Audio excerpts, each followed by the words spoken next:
An important lesson I've learned in life is acceptance isn't approval.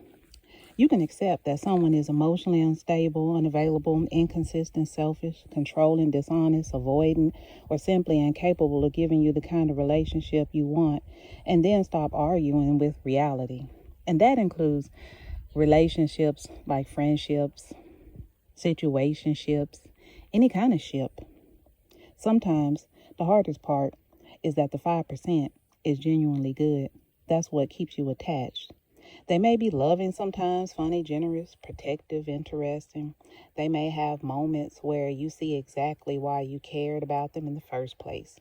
And you start thinking, if I could just get more of that person. But if someone consistently has only 5% available to give, the existence of the other 95%, it doesn't change your experience at all. You're wasting your time trying to get what they are not going to give. People can explain themselves beautifully. They can tell you, that's not what I meant. I'm going through a lot. You misunderstood me. I really do care about you. I'm trying. I don't want to hurt you. That's just how I am. And maybe some of those things are even true.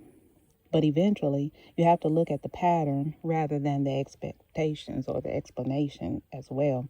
Someone's words tell you what they want you to understand about them. You better believe them. Their behavior tells you what they are actually capable of giving you, and you better accept it. That's where acceptance becomes powerful.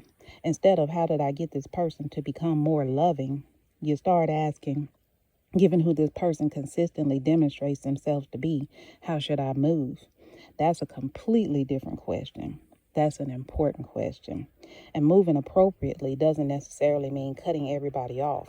Sometimes it means changing their access to you. If somebody gives you 5%, maybe you don't give them 100%. If somebody is inconsistent, you stop building expectations around their consistency. If somebody only shows up when it's convenient for them, you stop rearranging your life whenever they appear. If somebody repeatedly ignores important things you communicate, you stop explaining the same thing 14 different ways. If somebody's actions repeatedly hurt you, you stop letting their apologies reset the clock. And perhaps most importantly, you stop treating someone's potential as their present reality. You can love the 5%. You can appreciate the good moments. You can understand why they are the way they are. You can even have compassion for whatever happened to them and still say, this is what you have to give. I believe you. And because I believe you, I'm going to move accordingly. That's acceptance without self-abandonment. And honestly, I think that's one of the hardest lessons in relationships. You don't always need to decide whether someone is a good or bad person. You need to decide whether what they consistently offer is good for you.